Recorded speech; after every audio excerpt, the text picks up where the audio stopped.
Est-ce qu'il y a des fumeurs ici ce soir? Est-ce qu'il y a des non-fumeurs?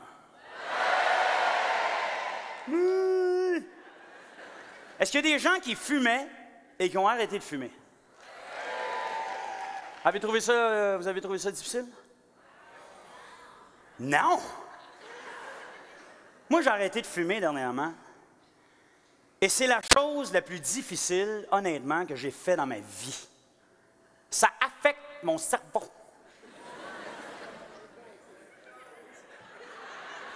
Je suis plus endurable. Je suis frustré 24 heures sur 24. Est-ce que ça vous faisait ça, vous autres? Et je me demande si c'est moi qui est intolérant ou c'est parce qu'arrêter de fumer nous ouvre les yeux sur ce qui se passe autour de nous autres. Parce que fumer, ça donne une contenance. C'est une drogue qui nous empêche d'être ce qu'on est vraiment. Je vous donne un exemple, OK? Mettons que tu attends quelqu'un, puis cette personne-là est en retard, puis tu es fumeur. Qu'est-ce que tu fais? Tu fumes une cigarette en attendant. Là, la personne arrive, tu dis, t'es en retard, c'est pas grave, moi, et fume une cigarette en attendant. Ah! Mais quand tu fumes pas, t'as juste ça à faire d'être en hostie. Première journée que j'ai arrêté de fumer, je me suis dit, je vais aller au restaurant, ça va me faire du bien, ça va me calmer les nerfs un peu. J'arrive là-bas, la serveuse, elle vient me voir, elle me demande fumeur ou non fumeur. J'ai dit, tu cherches le trouble, toi. Fait que là, je m'assois, je mange, je bouffe, pas mangeable. Puis là, à la fin de mon repas, je fais comme le ménage de ma table. Tu sais, j'ai rien d'autre à faire, Christy, fume plus. Fait que là, dans mon assiette, je mets les petits sachets de ketchup vides, les petites crémettes vides, les ustensiles, les petits sachets de sucre, les napkins, le napperon en boule, le panier de pain, les chandelles. Ah ouais! La serveuse arrive et elle me demande, avez-vous terminé?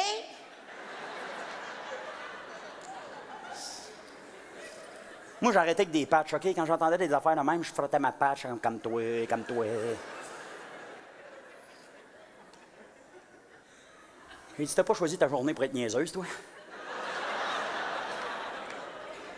J'ai dit, non, tu sais, je suis en train de me préparer un kit, le camping, là, moi, là. Qu'est-ce que tu penses que je fais? Penses-tu vraiment, je vais manger mes napkins, là, moi, là? Donne-moi 2 minutes, Christy, va gruger après une patte de chaise, moi. J'étais de bonne humeur avec ça, elle.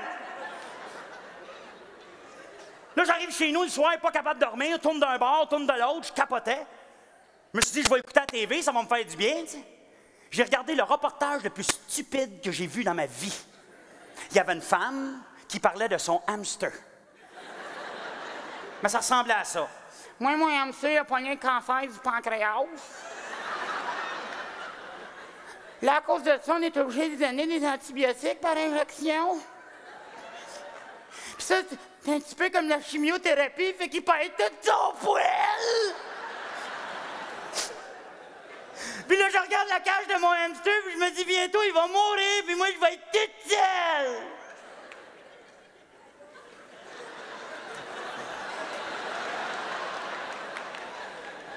Un hamster. Les antibiotiques qui ont coûté 60 $. La visite chez le vétérinaire, 70 $. Un hamster, ça coûte entre 4 et 6 $. On s'entend-tu qu'à ce prix-là, tu le jettes quand il est plus bon? Ou tu le vides, mettre tes bâtons de golf?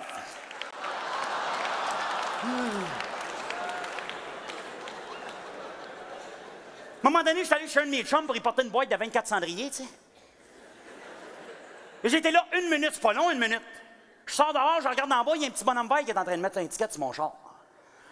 Lui, il avait pas choisi sa journée, hein? On va le voir, c'est quoi le problème? Il dit, t'es stationné devant une bonne fontaine. Je suis pas stationné en avant, je suis à 5 pieds. Il dit, la loi, c'est 6 pieds, puis je l'ai mesuré, toi, t'es à 5 et 10. J'ai dit, toi, mon gars, t'as 2 pouces à manger mon poing sur la gueule. J'ai dit, où ton tape à mesurer? Je vais le mesurer, moi. Il dit, oh, j'en ai pas de besoin, j'ai utilisé mes pieds. J'ai dit, quoi? Avec tes astis de grands pieds de bouffon, c'est sûr que tu t'es trompé. Paierai pas étiquette parce que toi, t'es infirme. C'est de ma faute, moi, c'était shapé comme patoff. Puis là, fouille-moi pourquoi? Il me pousse. Ben là, j'étais pas content, là, j'ai commencé à les approches sur la tête. Il dit, si tu me touches, je vais t'actionner. J'ai dit, ça va être dur de m'actionner avec ta tête et tes jambes dans un sac de vidange. Puis le gars, en plus, il pue de la gueule. Elle sait parce que quand il est parti, mon poing, ça était bizarre. Il m'a pas respecté. Je veux dire, pour 2 pouces, il aurait pu laisser faire. Il y a des femmes qui m'ont accepté bien moins que ça. C'est pas drôle. Et moi, je déteste l'abus de pouvoir. Tu sais, le monde qui pogne des Christy de gros power trip, là. Il y a personne qui a le droit de se prendre au sérieux dans la vie, OK? Et on dirait, plus ta job est poche, plus le monde va pogner des gros power trips. C'est vrai, ça. Souvent, c'est pas la police qui va t'écœurer, là. Ça va être le petit garde de sécurité à la clôture du festival de la marmotte de Saint-Cécile-du-Crapac qui veut savoir si t'as de la bière dans ton sac. À un moment donné, je suis allé au cinéma. Et le déchireur de billets a pogné un Christy de gros power trip. Le déchireur de billets, bâtard! Lui, dans sa tête, travaillait pour le FBI. J'arrive là-bas, il me regarde avec ses gros yeux de méchant, il dit « T'as-tu ton billet? » C'est à moi qui parle, lui. Il dit « Oui, j'ai mon billet, j'y donne. » « Quel film tu t'en vas voir? » Fait que j'ai dit, tu sais, Harry Potter. Là, il fait comme « OK, c'est correct. »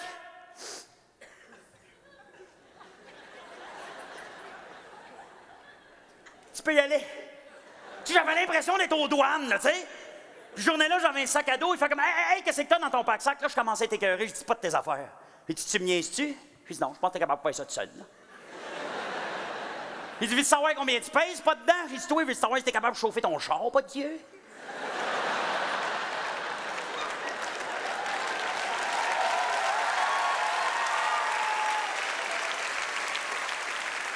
Il dit, sais-tu, Chiki? Moi, je vois que t'es un esti de tâton. T'es déchireur de billets, bâtard. T'es payé salaire minimum pour rester debout à la même place pendant 8 heures. Quand tu rentres chez vous, soit tu sens le popcorn puis t'as du beurre sur le bord de la gueule. Là, c'est pas un gros power trip parce que t'as un chandail de compagnie avec ton nom décrit dessus. T'es un loser, puis en plus, tu t'appelles Carole. J'ai craché dans la face, puis là, on est chez nous. Même Christy de power trip, à un moment donné, je faisais la ligne pour entrer dans un bar, puis c'est une longue ligne.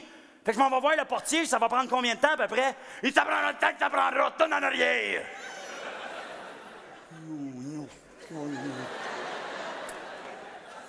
Puis dis-toi, mon Christy de gros mongol. Puis dis, si t'étais pas si piquant, t'as collé à mon poing sur la gueule. Mais j'ai dit une bonne chance pour toi, t'as 250 livres de muscles, puis je suis en train de chier dans mes culottes en ce moment tellement j'ai peur. Pas ça, j'avais pas arrêté de fumer, j'aurais jamais eu le courage de dire ça, moi. Je me sens assez bien depuis que j'ai arrêté de fumer, là. Alors, je respire. Je mange des fruits, je saute à la corde. Hein, on goûte. J'ai arrêté de fumer, je goûte. Tu goûtes. T'as arrêté de fumer, tu goûtes. Juste ça, bâtard, tu goûtes.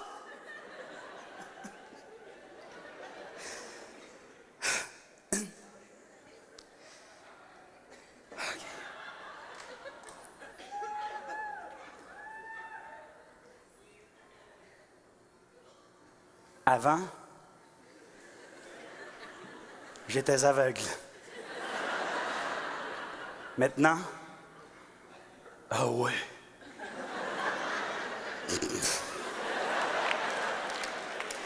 Quand on fume, on tolère trop de choses.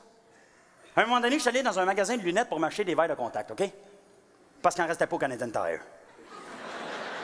J'arrive là-bas, je dis à la fille, oui, je voudrais avoir des verres de contact, s'il vous plaît. Elle dit, pas de problème, qu'elle sorte. Donc là, je donne la sorte. Puis elle me demande quelle force. Je dis, moins 2,25. Puis là, elle écrit ça sur une feuille. Puis là, elle me demande, as-tu ta prescription? Je lui dis, non, j'ai pas ma prescription. Elle dit, vous avez ta prescription? Je dis, ben, je ne l'ai pas, madame, ma prescription. J'ai pas le temps de retourner chez nous, là. Vous avez tout ce qu'il vous faut, la sorte, la force, moins 2,25. Elle dit, non, pas de prescription, pas de verre de contact. Je dis, ben, voyons donc. J'ai dit, pourquoi vous avez absolument besoin de ma prescription? Et là, je vous jure, elle dit, ben, tu pourrais inventer n'importe quoi.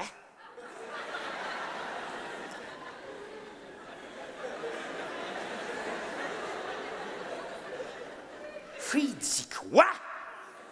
Penses-tu vraiment que je vais te faire à croire que je porte des moins 8 pour foncer dans les murs, moi, là? Ah, c'est pas grave, c'est pas besoin de ta prescription. Je dis, c'est pas de la pénicilline que je veux, là. J'irai pas me suicider avec ça, là, moi, là. J'irai pas avaler un gros pot de verre de contact, puis me colle ça en bas d'un pont. J'irai pas vendre ça sur la rue un million pour me payer de la drogue. J'irai pas m'en mettre 7-8 dans chaque œil juste pour voir qu'est-ce que ça fait.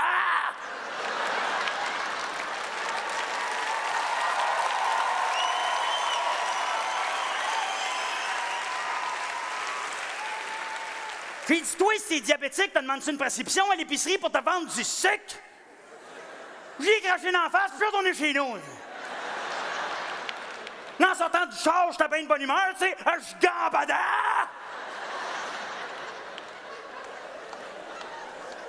Là, je regarde sur le trottoir, il y a comme un beau petit bébé dans sa carrosse.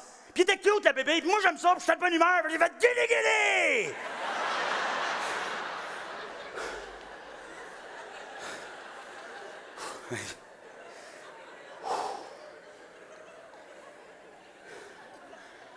Il y avait un beau petit bébé dans sa carrosse, OK? Il était tout petit, le bébé était gros de même, il avait peut-être 2 semaines. Son père, il est à côté, je lui demande, c'est un petit gars, une petite fille? Son père, il est tout insulté. « Mais, t'es petit gars! »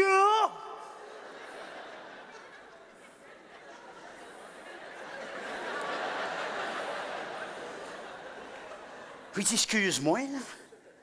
C'est parce que c'est pas évident, là. Il porte du jaune, il y a des Mickey Mouse sur sa suce. Pas comme s'il y avait une barbe ou du poil sur la grosse orteil, là!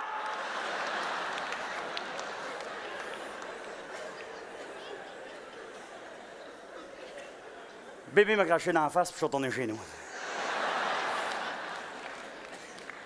En arrivant chez nous, mon lavabo dégoûtait. C'est fatigant, ça? Tu sais, ton lavabo dégoûte, t'essayes de le fermer, ben non, t'es pas capable. Là, t'entends. Bloc! Bloc! Bloc! Bloc! Bloc! Bloc! Bloc! Bloc! Bloc! Bloc! Bloc!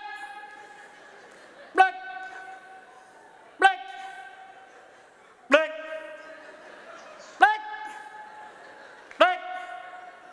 Bloc! Bloc!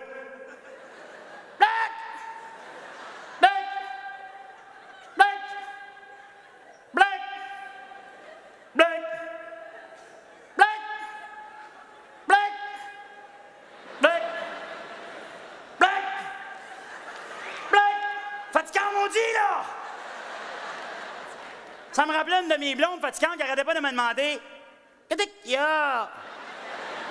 Qu'est-ce qu'il y a? » Là, je voulais faire réparer mon lavabo, mais si je vais appeler un plombier, tu sais, sauf que je trouvais pas le bottin de téléphone, fait que j'ai fait le 4-1 chez Belle. Encore une maudite machine. Il y a des machines partout maintenant, on peut parler à personne. Pour les services en français, dites français. Français. Est-ce un numéro de résidence? Non. Sur quelle rue? Je me souviens jamais du nom de la rue. Et là, pendant que je suis en train de parler à une machine, une opératrice, une standardiste qui embarque sa ligne, elle dit, si vous n'êtes pas certain, monsieur, vous pouvez peut-être me donner le nom d'une rue perpendiculaire, ça pourrait peut-être m'aider.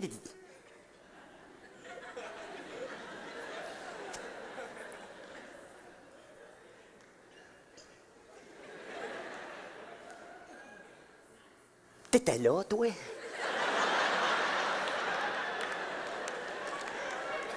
Ça fait 2 minutes que je parle à une machine, puis toi, t'es à côté de ta machine, tu m'entends, tu manges tes fudges, puis t'es là pour t'assurer que la machine a fait bien sa job. Puis après ça, on se demande pourquoi ça va mal dans le monde. Fait que dans ce temps-là, tu raccroches, tu rappelles, puis t'es niaises. Pour le service en français, dites français. Albanais. Cherche. Est-ce un numéro de résidence? C'est une shed en tôle. Quel est le nom demandé? Scooby-Doo! Sur quelle rue? C'est une trail avec la garnette. Et là, à un moment donné, l'opératrice répond. Puis elle dit, voici votre numéro, monsieur 32228. J'ai dit, ben voyons non. J'ai dit, ça se peut pas, je te niaisais. Elle dit, moi aussi, ben m'a recollé sa machine.